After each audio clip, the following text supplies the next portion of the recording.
नमस्कार दोस्तों, मैं हूं राम कुमार सिंह और आप देख रहे हैं पोल्ट्री केयर। दोस्तों, हमारे फार्म में आज चिक्स का 30वां दिन है।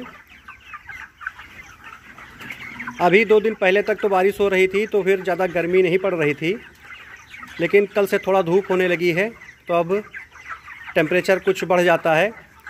तो हमें गर्मी जब पड़ने लगे तब बहुत ठीक से निरीक्षण करना चाहिए अपने फार्म का कि बर्ड में कहीं हीट स्ट्रोक तो नहीं लग रहा है और बर्ड सभी एक्टिव हैं या नहीं।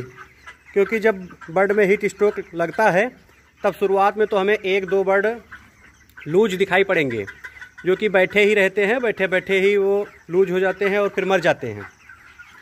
तो शुरुआत में ही अगर हमने देख लिया कि 1-2 बर्ड में इस तरह की दिक्कत आ रही है तो हमें उसी समय सतर्क हो जाना चाहिए, क्योंकि उसके बाद में तो फिर कई बर्ड लूज मिलना शुरू हो जाएंगे और उनकी संख्या मान लीजिए बढ़ती ही चली जाएगी।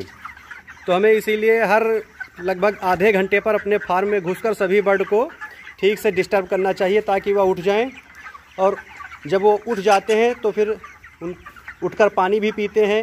पानी में मेडिसिन जो डाले रहते हैं हम लोग गर्मी से बचाने के लिए, तो उस मेडिसिन को जब पीते हैं तब गर्मी से बर्ड बचे रहते हैं।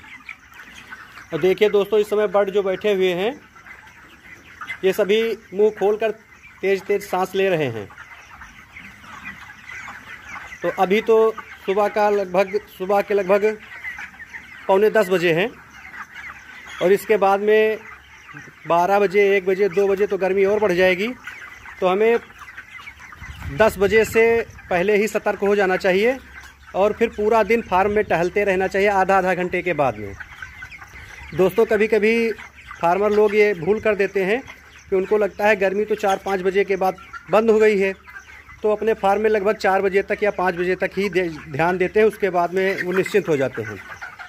लेकिन दोस्तों, 5 बजे के बाद भी हीट स्ट्रोक लगता है। ऐसा ना समझें कि दोपहर में ही हीट स्ट्रोक लगता है, क्योंकि 5 बजे के बाद में जब हवा चलना एकदम बंद हो जाती है तो फिर 5 बजे के बाद फार्म में उमस बढ़ जाती है और हीट स्ट्रोक लगने का डर 5 बजे के बाद भी रहता है। इसलिए हमें लगभग पूरा दिन और शाम के टाइम भी खूब ठीक से ध्यान देना चाहिए। और दोस्तों, होता ऐसा है कि जब हम 9-10 बजे के लगभग देखें तो 9 बजे, 9:30 बजे तक लगभग फार्म में उत्तर साइड से थोड़ा थोड़ा धूप आती रहती है। तो बर्ड उत्तर की तरफ से हटकर फार्म के बीच में और दक्षिण साइड में जाके बैठे रहते हैं। तो जब बर्ड इकट्ठा बैठते हैं तब उनमें गर्मी ज़्यादा बढ़ जाती है और 3-4 बजे के लगभग, 2 बजे, 3 बजे के लगभग जब दक्षिण साइड से धूप आने लगती है तो बर्ड उधर से भागकर इस तरफ आ जाते हैं। तो पूरे फार्म में ठीक से फैल कर नहीं बैठते हैं। इसीलिए हमें चाहिए कि बर्ड को हम डिस्टर्ब करते रहें, ताकि वह हट कर अलग अलग बैठे रहें, उनके गर्मी न लगे। और दोस्तों, अन्य कई भी बातें हैं हमें जो ध्यान रखनी होती है अपने बर्ड को बचाने के लिए। जैसे कि हम फार्म में पंखा चलाए रखें, फार्म के अंदर फॉगर लगाए रखें, फॉगर भी चलाते रहें ताकि बर्ड को और ठंडी हवा मिले।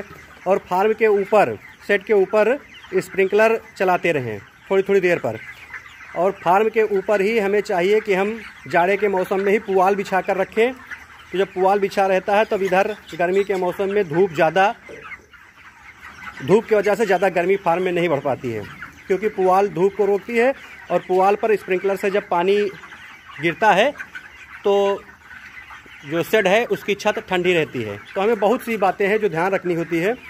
और हमें चाहिए कि हम लगभग 9:30 बजे, 10 बजे तक जो अपने बर्ड को पानी दे रहे हैं उसमें हम ग्लूकोज पाउडर या इलेक्ट्रोलाइट्स, मतलब अगर आप मार्केट में ख़रीदने जाएंगे तो कई नामों से ग्लूकोज मिलता है, इलेक्ट्रोलाइट्स मिलते हैं। तो आईबी कंपनी तो अपने फार्मर को इलेक्ट्रोलाइट्स देती है। तो वो इलेक्ट्रोलाइट लगभग हमें 10 बजे से लेकर के और 3 बजे दोपहर तक चलाना चाहिए, ताकि इनको ऊर्जा मिलती रहे और ये जो है बर्ड लूज ना पड़े, इनको ताकत मिलती रहे, गर्मी से बचे रहें। तो मैं अभी आपको दिखाता हूँ कि वो इलेक्ट्रोलाइट क्या है। तो दोस्तों, मैं आपको दिखाता हूँ कि जो आईबी कंपनी इलेक्ट्रोलाइट देती है, आईबी लाइट पाउडर के नाम से देती है। और इसी इलेक्ट्रोलाइट पाउडर को हम 10 बजे से 3 बजे तक अपने बर्ड को पानी में मिलाकर देते हैं। इसको देने से हमारे बर्ड को ऊर्जा मिलती रहती है, गर्मी से बचे रहते हैं और यह बेस्ट सॉल्यूशन होता है हीट स्ट्रेस से बचाने के लिए अपने बर्ड को। इसमें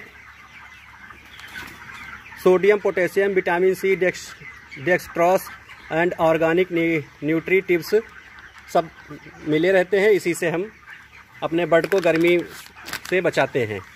और इसको 1 लीटर पानी में 1 ग्राम चलाना चाहिए। और अगर हम 1 लीटर पानी में 1.5 ग्राम चलाएं तो फिर ज़्यादा अच्छा रहता है। दोस्तों लगभग हमने 350 लीटर पानी एक सेट में भर लिया है, दूसरे सेट में भी 350 लीटर पानी भर लिया है। अब हम आधा किलो इस पाउडर को चलाएंगे दोनों सेट में।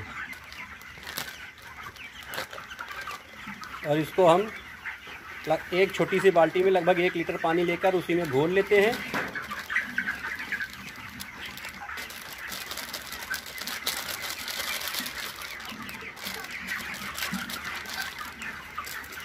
और इसको ठीक से घोल लेने के बाद में हम इसको टंकी में डाल देंगे।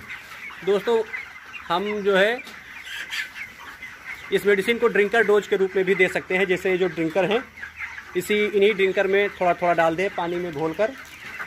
लेकिन उसमें होता ये है कि जो बर्ड तो तुरंत पानी पी लेते हैं उनको ज़्यादा अच्छा डोज मिल जाती है, लेकिन जो देर में पानी पीते हैं तब तक उसमें दवा की मात्रा कम हो जाती है, क्योंकि उसमें तो टंकी से पानी आता रहता है।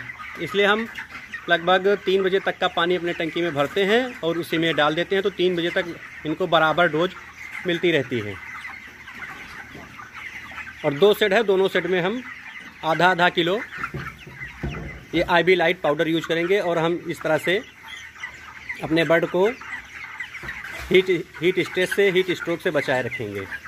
तो दोस्तों आप लोग भी अगर कॉन्ट्रैक्ट फार्मिंग करते हैं तो फिर जो कंपनी आपको ग्लूकोज या इलेक्ट्रोलाइट दे रही है उसका यूज करें, और नहीं तो मार्केट से फिर आप लोग पोल्ट्री मेडिसिन की दुकान से ख़रीद कर इसको दोपहर के समय में ज़रूर चलाएं। 10 बजे से ही चालू कर दें, तब जाके इसका असर 11 बजे से लगभग बर्ड को मिलेगा। तो ऐसा करके आप अपने बर्ड को हीट स्ट्रोक से बचा पाएंगे। तो दोस्तों अगर यह वीडियो आपको पसंद आई हो तो कृपया मेरे इस वीडियो को लाइक करें, और मेरे चैनल को जिन्होंने अभी तक सब्सक्राइब नहीं किया है मेरे चैनल को सब्सक्राइब करें। आप सभी व्यूवर्स का धन्यवाद।